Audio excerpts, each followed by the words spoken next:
Okay, wait a second.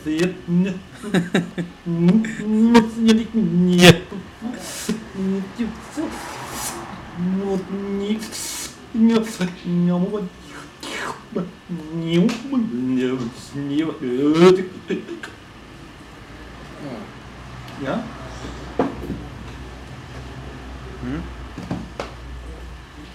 Hello, hello, hello, hello, hello. Hello world. Hello technician. Hello Ruben. Can you hear me? Are we online? We are online. So hello for you basically waiting at home for this radio show again without Adrian Shepherd.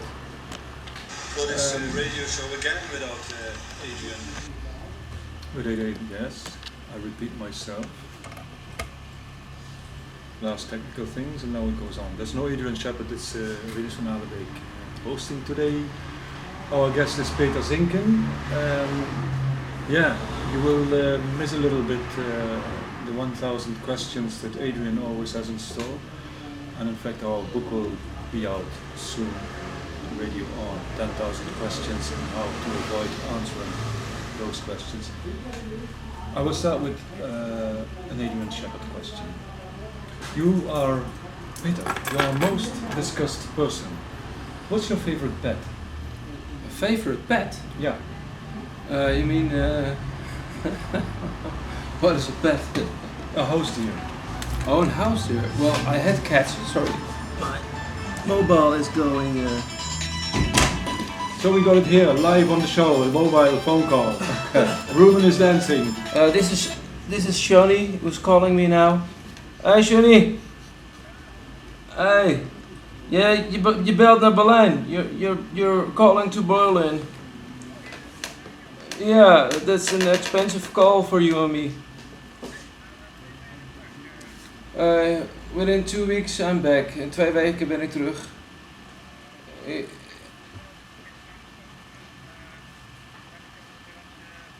Is goed. Yeah, see you later. Bye. Well, that was Shani who was calling me from Holland, but I quit the talking because of the expensive calls, and he did not expect that I'm here. My favorite pet. Well, if he tunes into to the radio, then you can talk to him over the internet, and he can send you mails. It's like chatting and talking and whatever. But anyway, Okay, yeah, my your favorite pet? My nose is not so going so far. My favorite pet was always a cat. Anyway, I had cats long time ago with my first girlfriend, and we had I think 5 or 6 cats. So, but yeah, I left the place after 11 years, and I thought it would be better that the cats stay with her. And well, I haven't seen her for more than 12 years, and I asked how the cats, and well, after all, they're already dead. So you're living without any animal at all?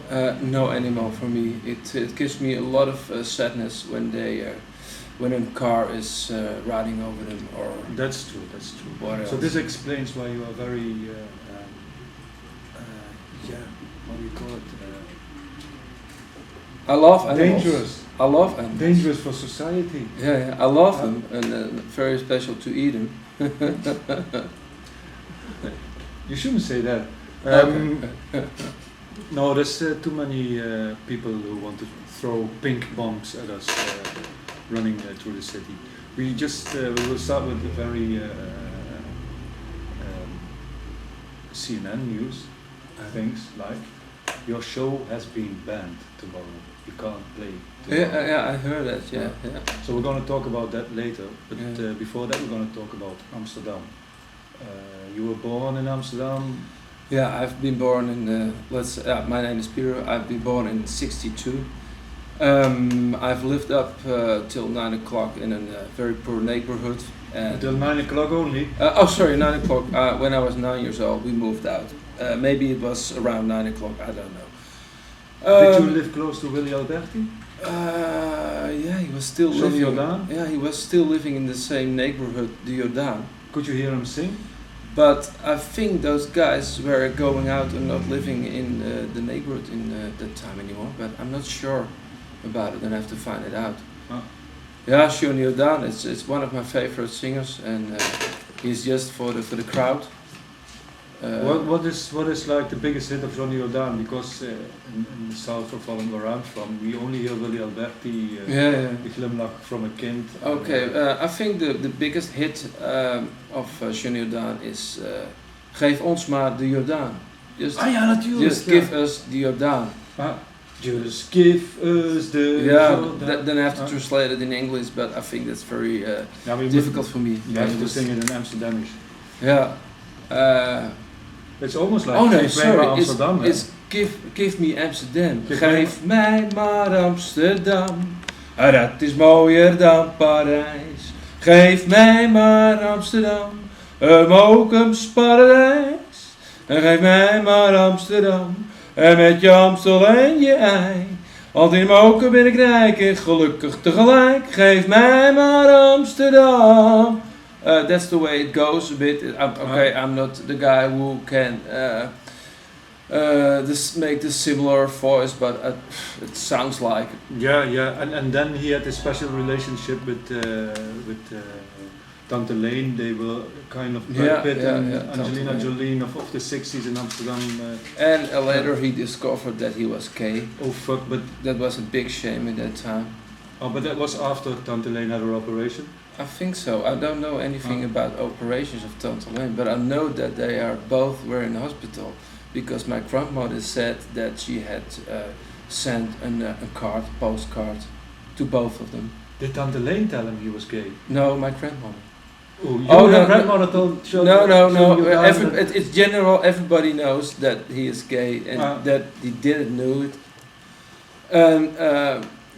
That he found out and that he was in love or whatever. By the way, there's a whole documentation film who was brought out, I think 6 years ago, and is broadcasted by the VPRO television. It's it's not really the reality, but it looks like. I haven't seen it yet. I saw the very good documentary on Wally Tax, another icon of Amsterdam. Did you ever go to an Outsiders concert? Well, no. Wally Tax? No, the Outsiders. The Outsiders. No. Well, I'm 47, but there's a lot of things I was not into. So when you're 8 years old. Yeah. Okay, but could be. Yeah, of course. I know that I heard. You must have seen the Beatles. No, not seen. Not that I can remember, but I've heard them certainly on the radio. I love you, yeah.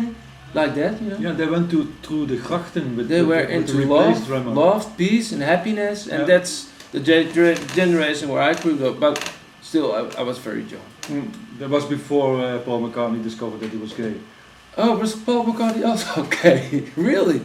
I think that everybody's gay nowadays. Yeah. Maybe I'm also gay without knowing. You never know.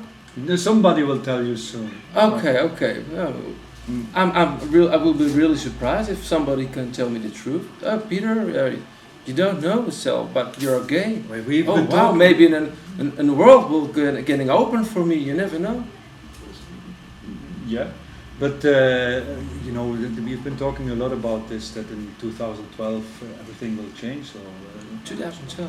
Then the big Santa Claus of the skies will come down. And I've heard some story just make like a selection of every person around and say, for you are this and you are that. And you mean Jesus?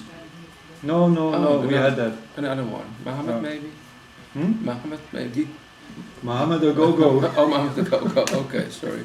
Muhammad 2012 should be a very special year if we may believe the stories. Some jubileum going on, like something. Yeah, you will turn 50. Well, 18 August. This month will be my birthday, but then I'm in Poland. The 8th of August. 18. Oh no, sorry. And then I'm in the south of Germany. Sorry. But great beer fest. The beers are bigger there, so that is. The beers are bigger in very Bavaria. Yeah, that's great. No, but I want to hear this story, because if you lived 9 years with kids' eyes in Amsterdam, and you had to go from that town, then Amsterdam remains a memory. Yeah, it still stays in your head. Yeah, and you've got, you must have one very special memory of that city, maybe more precious than the people who grew up there and lived there all their lives, because they've seen all the changes happening there. That's true. But maybe I left the city just in time. Which was 1971. I think it was in 72 that we were going out to another town, more in the north. Just when Ajax won their third European Cup, I think. Sorry? Just when Ajax won their third European Cup. Was that in a time? Well, I know that I was still living in Amsterdam and my father was going to Paris. And he said to me, "Oh, Peter, if you go and watch the match, then I will wave you, and then you have to have a good look to the TV, and then you will see that I waved to you." Dude, that was in Paris. Was in Paris. A mythical match. Because it was against Benfica. Okay. Yeah, Benfica came in the winter of that year to Amsterdam, and they won 3-0. Benfica with Eusebio and Ajax with Cruyff, and they won 3-0 in the snow. You know, the Portuguese people came in the snow and they won with 3-0. Okay. Then Ajax went to Lisbon and they won 3-0 as well. Yeah. So they had to make a decision match in Paris. Well, and your grandfather was there? No, my father, my uncle. Did he wave? Did you see it? Well, I guess that he waved, but I couldn't discover. I know it so well. I was looking to the TV and tried to discover my father that he was waving, but no, I can't remember that I saw something. But for certainly I waved back. Yeah. Probably he didn't see me too. And he was very happy when he came back. When he came back, I was really happy, and I've got still a tin of beer from him. All the time I kept it in my house. I kept it with me. That tin there's still a photo on it with all the players on it from that time. It's a big, thick tin. You can throw in a hole in your head. The tins in that time were very heavy than nowadays. But still the photo is there with all the players, inclusive Cruyff and so on. I'm very proud of it. But otherwise... Does it have a special place in your house? Yeah, sure. It's got a really special place with all the other beer glasses and... Okay. There's only beer glasses in the special place? Yeah, beer glasses. And, well, a few of them, I had a whole box with glasses, but I gave them away because, my apartment is big, but not so big as I want to. Okay, you know, this is a radio show, and on a radio show normally we have music. Tell us the first cassette you're not gonna play. The first tape I'm not gonna play. The tape which I never will play in my whole life. No, just a tape that you didn't bring, because if this would have been a show with music, then we had some tapes here of you that we could play, but now I don't have any tapes with me, sorry. It's true, because it's a show without music. I got tapes with me, but there's only a lot of shit on it. But let's imagine. Oh, imagine. You have tapes with you and you're gonna play it now. Which tape would it be that you would play? Well, then will it be Odal. You start with yourself? Sure, why not? Oh, okay. Then you can sing it as well. Because I started in '86 and my interests were already earlier, but to make it final, that was in '86, and I had the idea, okay, if someone else could do it, maybe I can do it too. So I started with a simple Walkman. '86 you were 4... '86, I think I was 20 or whatever. When you're from '62? No, you were 24. '86. Yeah. Maybe I was 23. 23. Yeah. 23. Yeah. My parents threw me out because I was too free-minded. Too free-minded, I think. And my parents in that time had problems. I don't know exactly what, but my mother was extremely jealous, and okay, it brought all to a solution. But sometimes she had to clean my room, and she found stuff that she did not accept. For example, some porno books. Oh wow. Well, yeah, I was very into it, and Uh-huh. I love girls. And Can you repeat this? I love girls, Okay. but especially girls, only with thick butts. Oh, Um, fat bottom girls. fat bottom girls with small tire, Mm. the bubbling ones. You know. Baltimore is full of it. It could be black, it could be white. If it's thick, then it's always good. Yeah. Thick butt, I mean. This But on the other hand, we already get lost. But yeah, because we're still wandering through yeah, Amsterdam and the places that are there are not there the anymore. porno books was the People, problem. you're listening to the first tape by Odal. What's the title? The first, I don't have any Odal tapes with me. So. No, if you had some. Oh, the tape, first one. then, Yeah, okay. Then you would have played Odal. If Which I had tape- played it, then the tape was called Black. Okay, people, you're listening to Black by Odal. But while you were yeah, this is like a Okay. parallel internet. This is very very sophisticated because you can with one click you click to Odal Black. You know, you go to the playlist Yeah. and then you click Black because everything is prepared. And then at the same time you can listen to the interview. Okay, that's great. Yeah. So the 60s in Amsterdam, you describe a little bit the neighborhood where you was born, because people always go to Amsterdam and they think, well, the canals, the red area, red district, and Yeah. lots of sweet clouds from Jamaica. Yeah. Yeah. Otherwise, I was thinking, because when I'm walking in Amsterdam, and especially to my neighborhoods, it's How still, long is this Black? This tape? Oh, the black is just on a 60 minutes. 60 minutes? tape. Yeah. 30 minutes. No, 60. You mean 40? 40? Side A and side B? You got it. You got this tape. Eh? No, they're listening, but I mean I have to put stop if it's only the first track is 2 minutes, then Okay. then we have to announce it in the next tape. But the original tape is 60 minutes. Okay, so you can listen to Black for 60 minutes now. Okay. But I was talking about the neighborhood, Jordaan. Well, Amsterdam nowadays is just a big touristic place, just like most places. And when I walk through Amsterdam, it gives me a sad feeling, because I always remember that point that I left the whole thing. The neighborhood itself, anybody was poor at that time, and but it changed in the 70s and 80s, and from that point everything changed so much into what it is nowadays, just like a touristic place. I see it as a sort of big Madurodam. I don't know if Madurodam says you something. Yeah. That's what you can find in The Hague, that are little houses and everybody can have a look to it, and everybody going away with a satisfying feeling. So I guess that people from abroad come to this city, Amsterdam, and get a satisfied feeling, and when they going home, they got many stories to tell about Amsterdam, and that they're satisfied, and that they were in the red light district, and that they have visited so many coffee shops. So I was thinking, okay, other hand, when I'm walking through Amsterdam, it gives me a sad feeling, but otherwise there are so many people who are lucky after visiting Amsterdam. Mm-hmm. So happy and satisfied because of the freedom which is still around there. Yeah. But for me, yeah, it's I think it's different if you be born there and if you visit the city for some weeks. It's also that in that time, the 60s, 70s, that a lot of people, Amsterdam people, flied out to other satellite cities like Purmerend, Almere, Hoorn, and so on.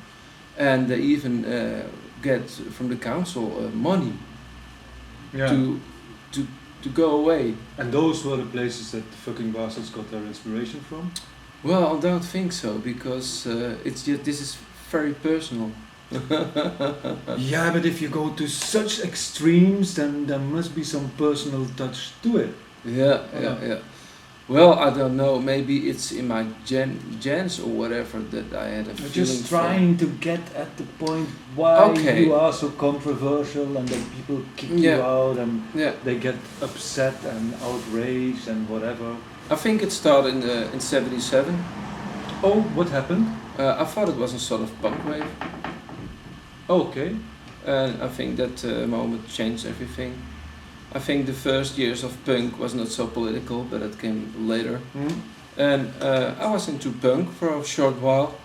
I tried to be punk. The girls in that time, when I was a puber, adolescent is something else.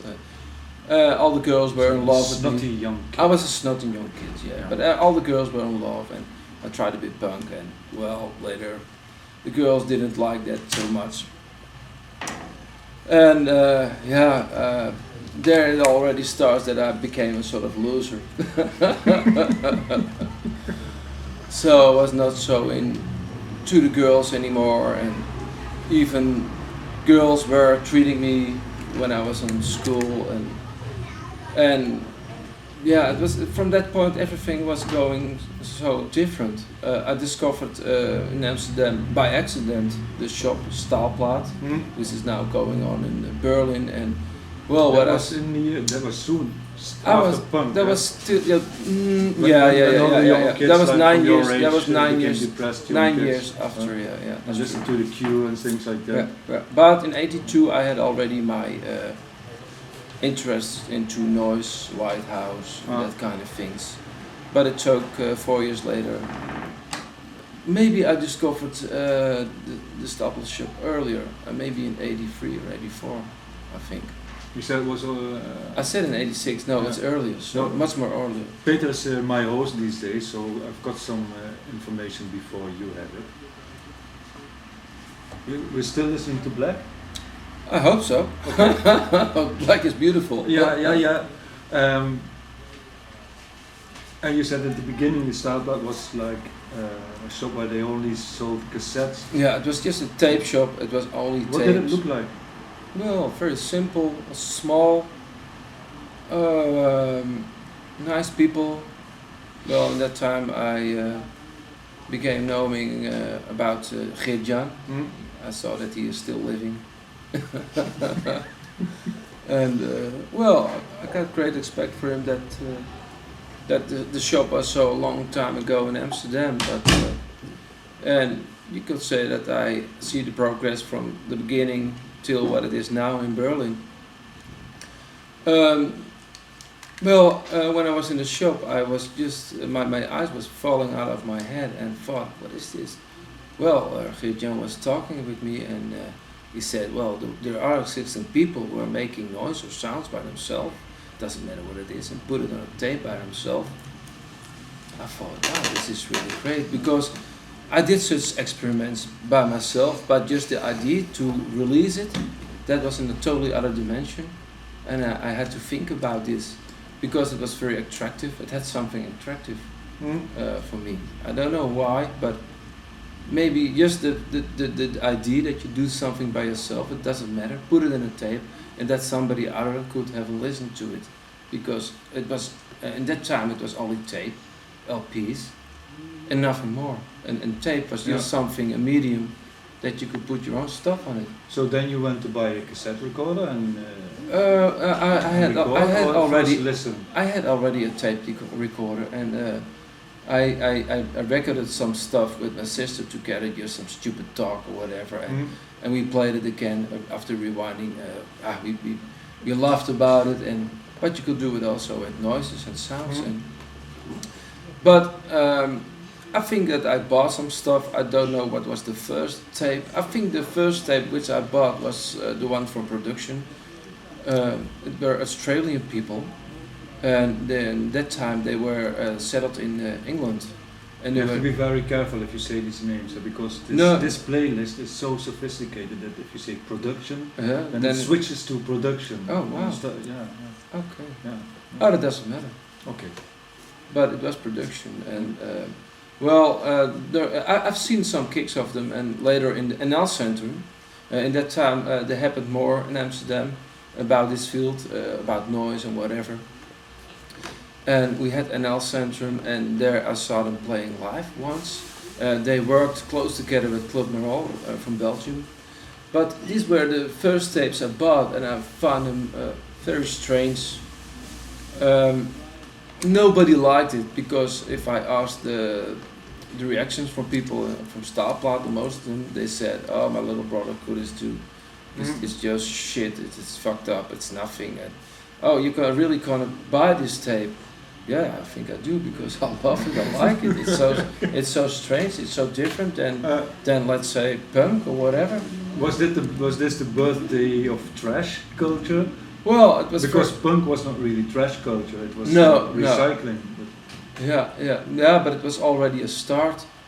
It was a little start to noise. I didn't even know what noise, what it was, but pure of the help of this tape, then I could recognize, hey, this is something else. This is noise. This is chaotic. This is maybe anarchistic. This is free of everything.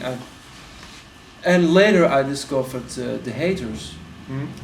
Also in the same time, and this guy was working with shattering glass and whatever. His motto was just like you don't even need noises from the Haters. If you throw your glass on the ground, then you've got already sounds of the Haters, and that impressed me so a lot in that time that I thought, wow, this is something to go on with it. So in '86 I bought some stuff, and I don't know how I started, but it doesn't matter. I just recorded some sounds in the house. I even had a name for the project. That was Odal. And Odal means house. Yeah, it's just a very heavy term. It means house, and because I found everything in the house, and I mixed up everything. Here in Germany. You but are a Nazi, you dirty pig. Yeah. But after all, we have to kick you out of the country. Yeah, sure. But after all, you Odal, heavy metal idiot. Odal could be an. Show me your swastikas. I bet you're tattooed all over. No, I don't have any swastikas. I leave them at home. But no, but Odal is finally some initials, and it means. If I say it in Dutch, it means overdikke avondwiel. No. And if you translate that to English, if I'm right, then it means overwhelming, thick, overwhelming thick, evening cock. Oh. So or fat maybe. Or maybe it's fat whatever. I think cock. The girls will like it if it's big or fat or long or whatever. Substantious. Sort of. Okay. I think. So that was the name of it, and well, there were some places where they refused me because of the name, because they were afraid that there were coming Nazi skins on such evenings. But in that time I had no worrying about it because I didn't do any kicks in that time. I did only one kick in '87. But how did you find that name? I don't know, because everything. No, just tell the truth. At that time you were just collecting but all SS things. And everybody loves Nazis because they got a lifestyle which is so totally different than normal people. They sell them in the snack bar everywhere over in Holland. And there's people that don't know the Nazi ball. The Nazi ball? Yeah. And that means. A ball is a party? No, a ball, round thing. Nazi ball. Yeah. Nazi ball. Yeah, that's a sort of snack. Yeah. It sounds the same. Yeah. Everywhere for one guilder you get a Nazi ball. Yeah, but you can also order at a Chinese restaurant. You can order Nazi special. Yeah. That's just you rice. should see the waiters. It's fried rice with vegetable, whatever. Yeah, that's what Nazi you say. Special. But you can also. They take you to the back room. You can also order in Holland Nazi Gording. It's also very delicious.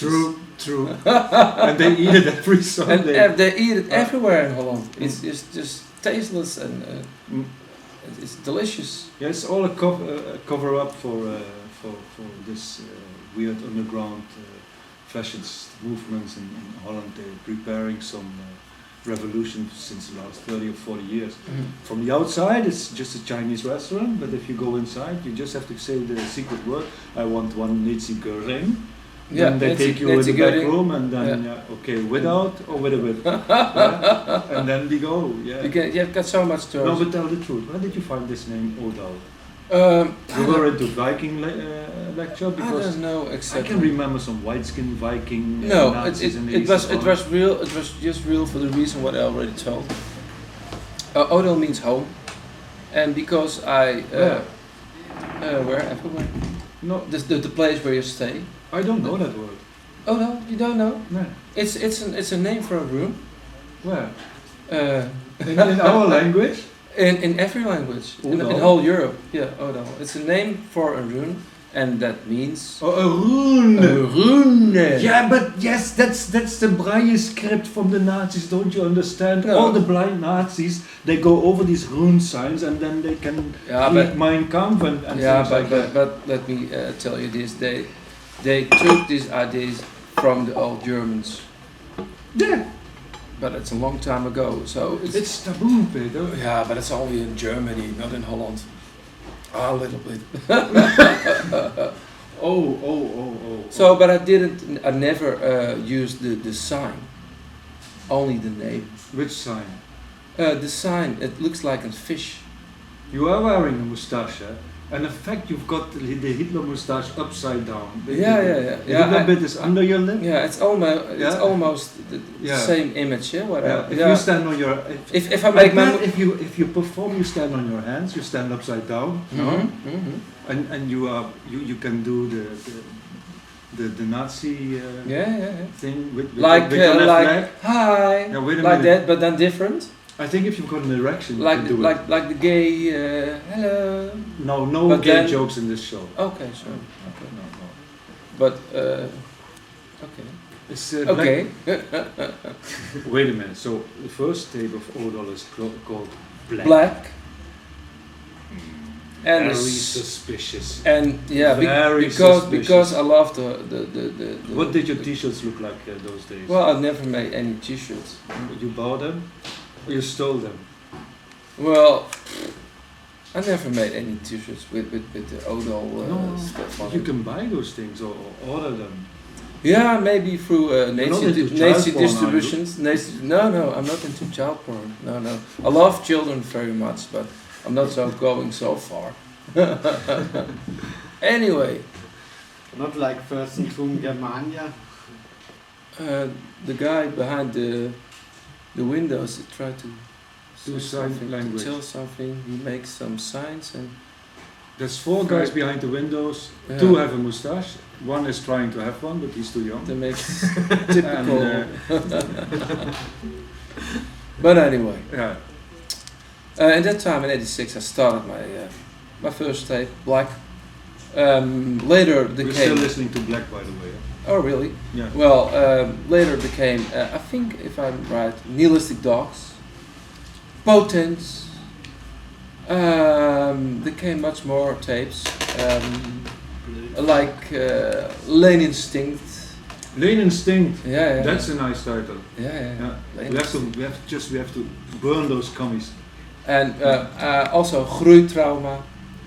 I made a tape. Harry, that was your biological, ecological theory. Yeah, I read a lot of philosophy from Jan Vis, who's living in Rotterdam. Young fish. Jan Vis. Oh. That's a Dutch name. Jan Vis. Yeah, but you don't know that the young fish, the jonge vissen. Jan. No, you never heard of the jonge vissen? No, never That heard. were very wild philosophers. They had Yeah. the weirdest theories. Okay. Yeah. That's You know, interesting. That we should swarm out all over the world with speed of lightning, like young fish, Mhm. shining like silver under the sea. Jan Vis is always good. Yeah. But, But you, Jan Vis, Jan Vis, Ah. philosophy, I read it in those time. And, that was not a code name, John Fish. no, it was a normal name, but there are so many people who Not get, part of the who- Hallucinati. no, I don't think No, so. the Illuminati Hallucinati. No, this guy is really working by himself, and everybody could have a look in his work through the internet. But I read it in those times. It gives me lots of inspiration. Yeah. After all, I can't remember all those names from all those tapes I made. But of course you exchanged with the... I exchanged. Yeah. A lot? Yeah. I was really fanatic. Hmm? Who were your peers? Who were the people you were exchanging with? Well, for example, there was a guy, one of them, with the name Marcus Schwill, and he's now standing up. You wanna go away? Yeah. Don't You fart. don't want to hear all those lies I'm gonna tell about him. But Marcus Schwill was one of them, and I think he was also inspired by GX. The most noise lovers. Can you show me your tattoo, Marcus? Yeah, the swastika. He got a beautiful swastika on his butt. So. But anyway, I was into the network and I enjoyed it very much. But in that time we had no internet at all. It was only on tape, and I thought, okay, I'm gonna ask other people if they want to make something for me, some noise, experimental or whatever, and I bring it out. In that time, my label was called Blood Flag. And it's getting worse and worse. I don't know if I have to go on with this. I agree with you. If I have to go on with this transmission, because it was a really bad name, and I thought it gave. We will get banned. Yeah, but later I changed it. I was so wise to change this name into Nihilistic Recordings. Nihilistic Recordings. Nihilistic Recordings, because people were asking about what I was doing exactly, if I was a sort of distributor of Nazi stuff. But that wasn't true. So, and to came to a solution and to bring how you call it, all the problems which came to me about his name, to how do you call it in English? Go around it? Let's go around it, yeah. How do you call it in Dutch? In Dutch, ontwijken. Yeah. Okay, ontwijken. I changed the name in Nihilistic Recordings. I find, because I'm also, I think it's this name, this term comes back. Ontwijken is evacuate neighborhoods. Okay, that's good. It's all good to me. Evacuate neighborhoods. Also, no, evacuate. Evacuate. Okay. To evacuate problems, I choose this name, and also I got this name. This term comes often in the philosophy of John Fish, and I thought nihilistic lifestyle. I think it's a good term. I think the nihilistic lifestyle could be okay. Just the things which you needed. I'm not really into materialism or whatever, but it doesn't matter me if I use a computer or need a car. So it's more a non-consumerist lifestyle rather than Not really. You only buy those things you really need. I don't need 10 computers. I don't need 10 cars. I don't need 10 houses. Maybe 10 women is always attractive, but that's something else. But a nihilistic lifestyle could just that. Not minimalistic. Nihilistic is more for the mind and for the way of thinking. No, it's a lifestyle. Minimal is. Yeah, I do that. Could be very rich. Yeah. Even when you're rich, you could have a nihilistic lifestyle. You only use that what you really need. Did you sell any tapes? Well, in that time, I sell tapes. Crazy enough, because the work was not. Released on CD or CDR, because in that time there was no medium like that. It was only tape. It was underground and exciting. It was new and whatever. But I did not ask a high price for it. I think it was maybe 4 guilders in that time. Maybe that's now €150. Yeah, like that. So, but the most stuff I trade with people. I was not really interested in selling stuff, because I see it in that time it was just a hobby. More companions of that time, because I know that people they traded tapes like with hundreds of other friends and colleagues. Yeah. And But they spent half of their wages on stamps. Well, it was not so far with me, but it was a certain part of my wages I used for this hobby. And my collection became bigger and bigger, and every time they sent up in new things, so that feeling was still staying, because the whole expression on this field is so big and so endless. You can go on like to the moon or before or beyond or whatever. It's incredible. And let's say we are now more than 20 years later, and I got still that feeling about noise and sounds, and it's changing a little bit because I like also experimental, but most of the time I like shitty things, trashy things.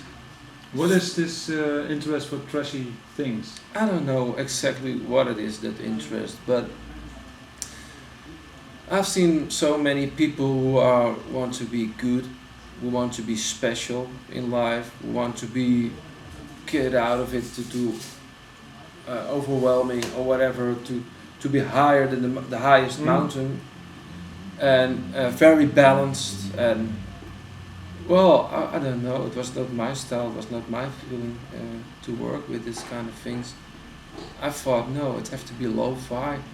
I don't need quality stuff. I don't need expensive equipment. I don't need a lot of things. I only need my Walkman, my mixer, and myself to make some sounds on tape. But then you got to play with the Fckn'Bstrds. Yeah, but it was much more later because I even was also out of it for 4 years. I don't know what that feeling was, but did they discover you? No. My relation was bad. Everything was bad. I drank too much, and I found that maybe I was a little bit evil. But in that time, I discovered reggae music and ska music and a little bit the skinhead world, and I don't know. I thought maybe I have to stop with all this fucking noise and doing something else. Noise makes depressive? No, not at all, but I don't know why I became to such a decision. I dressed myself like a skinhead in that time, and I drank lots of beer, but not the evil skinhead. I was a very friendly skinhead, but most of the time I was drunk. A Disney skinhead? Like that, yeah, like a skinhead. But I did that for several years, I don't know, but I never even in that world of skinheads, but more the ska stuff, the reggae stuff. But I discovered that they were not my kind of people. So after 4 years, I was really unsatisfied, and I had my second relation, which was also very unsatisfied as well. And I thought maybe I have to go back into noise. Because I couldn't leave it alone. After a lot of argues and whatever, I started again with the noise. Okay, we have to put on the second tape because black is finished now. Okay. What's the second tape? The second tape, if it's still there, will be Potent. Okay. By Odal. Only playing your own stuff. Okay. Oh no, we can also play, but then I have to know the time. Wait a minute, I have to make a sign to the studio. What's the time, Ruben? 7:43. Huh? How much more time? You can speak up. For what? Huh? It's fine, we have, I know, till 8 or what? Until 8 o'clock. Yes, or What's it the was time? No, but is it 1947? yeah, 43 in my clock. 43, okay. Then, But anyway, to make a big story, we have 17 minutes for Fckn'Bstrds and to make a long story and for short. the scandalous eject of Odal from the Pink Party. Pink Party. Oh, what the fuck? But anyway, I was back again in noise stuff. I tried to contact again my contacts, and it was going quite well. But still, I came again in the Star Plus shop at that time, and everything was changed. Within 4 years, the Star Plus shop was changed into a CD shop, and it came. Phil Collins, Tina Turner. Maybe there was also some noise on the CD. I don't know, but I was totally not interested in buying CDs. I was really sad about it, and anyway that they sold the tapes, the rest of it for discount prices, and well, I bought them, and later I thought, well, this is nothing for me, CD. So I turned myself back in my room and contact only those who also working with tape and not with CD or whatever. Mm-hmm. So I came into another world of other noise lovers who likes shit noise, lo-fi stuff, trashy stuff, and from that moment I was going on for years, and I released stuff, I produced stuff on a very low budget way. I did not. There were very limited editions, and sometimes I mentioned that I had new releases on a blog in Japan, the MSBR blog, and there I founded Mark van Alebeek of the Dog Cookies Factory, and by accident. And this guy was living in my own country, and he made a hell of a noise. He sent me stuff, and this is what I really liked. It was not so long time after, maybe it was a year later, that he invited me to enjoy the Fckn'Bstrds. And I said yes, because my relationship at that moment was totally destroyed. And from that point, we did gigs everywhere. We started in Belgium, in Antwerp. And from that moment, we did gigs everywhere. And in the meanwhile, I thought, well, maybe I can try to do some live things with Odal itself, which I never did, only once in '87. And it went well. In the beginning, we were really trashy, and people found us boring because we did not use those masks and costumes, and the most were very negative about us. Also because we destroyed a lot of stuff on the places where we could play. Even there were places they refused us to play. Why were you so destructive? I don't know. Maybe it's fucking frustrating. So Okay. and it also happened that I drank a lot during the gigs, and most of the time I couldn't remember anything anymore. But I'm not an aggressive guy or whatever. I did not do this. How do you call it? By upset. On purpose. On purpose. And it was just moving, just to have a good feeling after all. And most of the time we didn't did any repetitions, but if we did a gig and we came together and we were talking about it, and we had now new ideas for the next gig, and now we are existing for 11 years, I think. A year ago we did our anniversary in Rotterdam. It gave me a lot of experience, because from that moment, I think we started in '97. From that moment, the whole thing progressed from a boring band into a band who makes a big show. Still the noise, the shitty sounds, and if you look at nowadays what we're doing, it's looked like a sort of recycling factory with lots of stuff, toilet paper. And whatever you could think of trash, and yeah, it gives me still a good feeling to do it.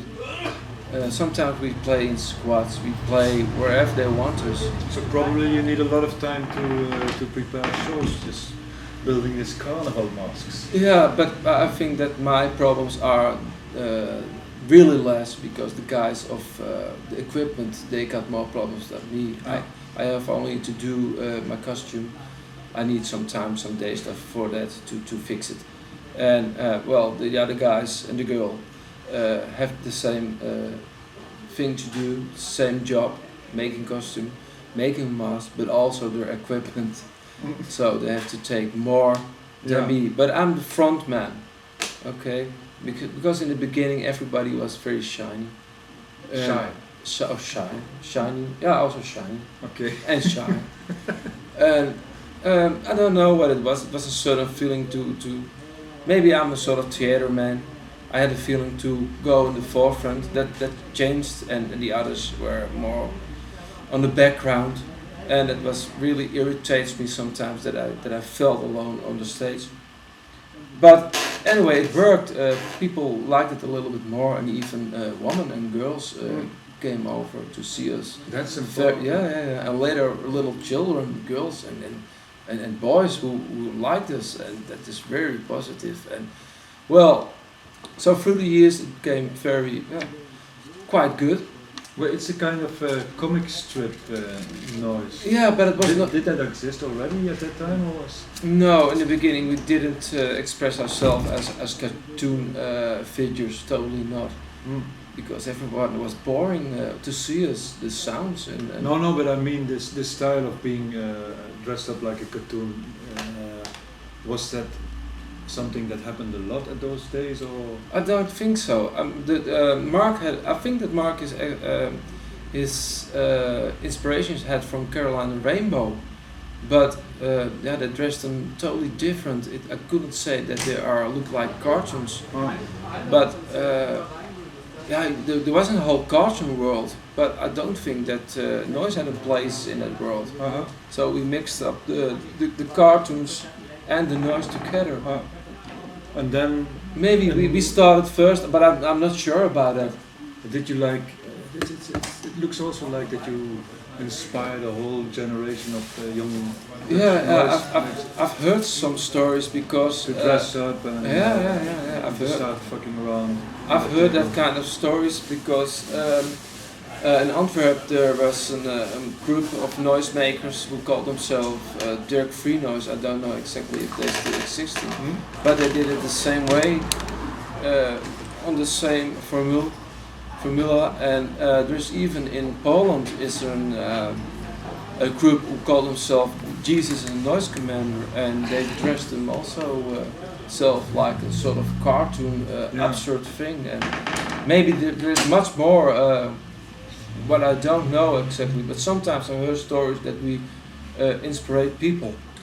But there's also groups that are very offended by the way you present yourself. What are your experiences there? Did you get kicked out of churches and things like that? Well, the only thing that's here in Berlin, that's a place that I could play. It's really the first time? I'm playing now with Odal, and I could play somewhere. It was a bit, maybe a sort of farty place, I don't know, maybe a political place, and they saw some films of me on YouTube, and they said, well, we don't agree with this guy gonna play here, because he probably damaged a lot of lovely people, I don't know. It's about, I don't know. Well, with the Fckn'Bstrds we also in that time refused by differently places because we had only a place in squats in that time. Now the issue here in Berlin is that the show was scheduled at a place run by gay activists. Yeah, but and within their scheme of aesthetics and behaviors, your so-called masculine behavior didn't fit. They thought it was very opposed to what they were aiming at within their movement. All this question about gender, masculinity, women's rights, men's rights, whatever's rights. But it's so strange because I've played on several places like this and where they are like-minded like that, what you described. And I'm not a gay, but I'm not against the gay world at all. There are even gays who are in love with me. Well, I'm not a gay. I couldn't answer to their feelings. They were also offended by the short little description I gave of you, 25 sentences and 21 lines, 20 lines, 1 question mark and 4 video clips. And one of those lines said, Dr. Bibber is not gay. And that was slightly homophobic, I thought. I don't know who that said, Dr. Bibber is not gay, but it is not... I said it. Oh, you said it? Yeah. Oh, okay. Oh, sorry. Well, I don't think it's important to say all the time that I'm gay or not gay or hetero or whatever. It is just private. No, it's just to put things right, because people might come up to you and make advances, and just to tell them before that they shouldn't try it. Yeah. That's what I understood from your experiences, that you've got all these men with the big moustache coming up to you and say, do you like to strand with me? To shit with me. No, but I can imagine that some people think that Dr. Bibber is gay, but because he's dancing so sensual and he's wearing these hot pants. You know what I mean? Yeah. But it's more, the goal is more for the girls, but I can help it that that male also will be hot about this act. Anyway, we are coming to an end. We will have, thanks, you want to say something? Oh yeah, I started with an Adrian question. I also want to stop with an Adrian question. And it's like, is there any question that you have thought of that you would like to ask yourself if you wouldn't know yourself? If I wouldn't know myself, what would you like to ask yourself? What question will I ask myself? If I was normal in my brain, or are you hurt by your father or mother or abused? What's the answer? Maybe.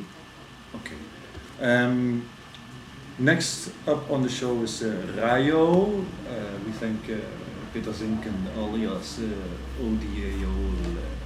Yeah, you're welcome. Dr. Bieber, one of the Fckn'Bstrds. And DJ Strond. And DJ Strond on Radio Patapoo 5 hours every week from what's still left of Amsterdam. Yeah. We will go on with Rayo. As I said, they've got the set with the found tapes. That will be at 8 o'clock or something sometime later.